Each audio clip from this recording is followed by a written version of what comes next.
तर नमस्कार मित्रांनो, परत एकदा स्वागत आहे आपल्या चॅनलमध्ये तुमच्या सर्वांचं.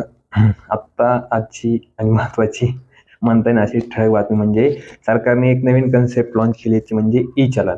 तर ई-चलनमध्ये होणार काय, काय कसं आहे? हां, तुमच्याच खिशाला काटे लागणार आहे. ई-चलन म्हणजे तुम्ही समजून गेले असेल की तुम्ही सिग्नल मोडला, काही केलं तर तुम्हाला ती डायरेक्ट तुमच्या SMS-वर मोबाईलवर होणार आहे.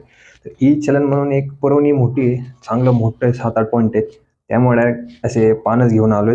तर ई-चलन नाही भरल्यावर काही प्रॉब्लेम नाही. पहिले समजून घ्यावे ई-चलन म्हणजे काय असणार. तुम्ही ह्यापुढे जर वाहतुकीचे नियम पाळले नाही, तर हे ई-चलन डायरेक्ट तुमचं लायसन, प्रीमियम म्हणजे वाहनाचं रजिस्ट्रेशन, विमा ह्याच्यावर परिणाम करणार आहे. तर त्याची संख्या, क्वांटिटी काय डिटेलमध्ये जाणून घेऊया. हे नाही भरलं तर तुम्हाला फार ते महागात पडणार आहे. त्यातला पहिला महत्त्वाचा पॉईंट आहे तुमचं लायसन आणि वाहन नोंदणी ह्यावर परिणाम होणार आहे. 3 महिन्याची कालावधी देण्यात येणार आहे आणि हे जर नाही भरलं तर तुमचं लायसन सस्पेंड होऊ शकतं आणि 1 वर्षात 3 वेळा नियमभंग केल्यावर काही महिन्यांसाठी तुमचं लायसन जप्त होऊ शकतं. आता तुम्ही म्हणता लायसन जप्त होणार, मग आमची डिजिलॉकर आहे किंवा एम-परिवहनमध्ये आम्ही जाऊ शकतो. नाही मित्रांनो, त्याच्यावर असा खूप मोठा असा रेड मार्क येईल. मग तुम्हाला मग काय माहिती आहे, द्या 200 द्या 500 त्याशिवाय मग सुटका नाही. नंतर तिसरा पॉईंट असा आहे, की हे का करण्यात आलं? तर होतंय असं, की अनेक जण म्हणतात नंतर बघू काय होतंय. बघितल्यावर 2-3,000 रुपये दंड असेल, ₹200-300 देऊ आणि निघून जाऊ. तर फक्त 40% दंड वसूल होते आणि बाकीचा तसाच पेंडिंग राहतोय.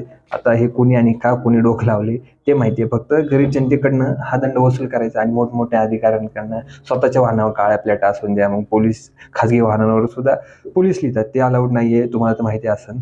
आणि ह्यातला पुढचा पॉईंट असा आहे, की ह्याचा आणखी परिणाम काय होईल? विमा प्रीमियम म्हणजे तुमचं इन्शुरन्स आहे. 2 किंवा 3 पेक्षा अधिक जर चलन पेंडिंग असेल, तर ह्याच्यावर होणार आहे तुमचं प्रीमियम वाढणार आहे. म्हणजे तुम्ही ₹500 भरत असाल ते 700 होणार आहे. हे का होणार आहे? जर तुम्ही तुमचे ई-चलन 2 किंवा 3 असेल तर जर 3 पेक्षा अधिक वाढले, तर 4 व 4थं चलन पडलं, तर हे अधिक वाढणार आहे. तुम्ही म्हणताल ह्यांना कळणार कसं? तुमचा जो प्रीमियमचा रेट आहे इन्शुरन्स कंपन्या एकमेकांना आर-टी-ओ, इन्शुरन्स मर्ज होणार आहे. जी गोष्ट नाही व्हायला पाहिजे तीच होणार आहे आणि त्यानंतर आहे की प्रोसेस काय असेल? ई-चलन झाल्यानंतर तुम्हाला नोटीस येणार आहे विदिन 3 दिवसात आणि 30 दिवसांचा कालावधी देणार आहे आणि त्या 30 दिवसांमध्ये तुम्ही जर नाही भरलं, तर तुम्ही अपील करू शकता आणि जर 90 दिवसामध्ये नाही भरलं, तर तुमचं व्हेइकल रजिस्ट्रेशन आणि लायसन सस्पेंड होण्याची शक्यता आहे.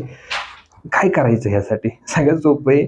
गाडी टिपटॉप ठेवा. जो दंड असेल तो त्वरित भरून टाका. गाडीला मिरर लावा, हेल्मेट घाला, वाहतुकीचे नियम पाळा आणि अन्यथा तुमचं लय मोठं नुकसान होणार आहे आणि अधिक माहितीसाठी आपल्या चॅनलला फॉलो करा आणि तुम्ही मग असं आपल्याला कसं कळणार? तुमचा मोबाईल नंबर लिंक आहे लायसनला, आधारला.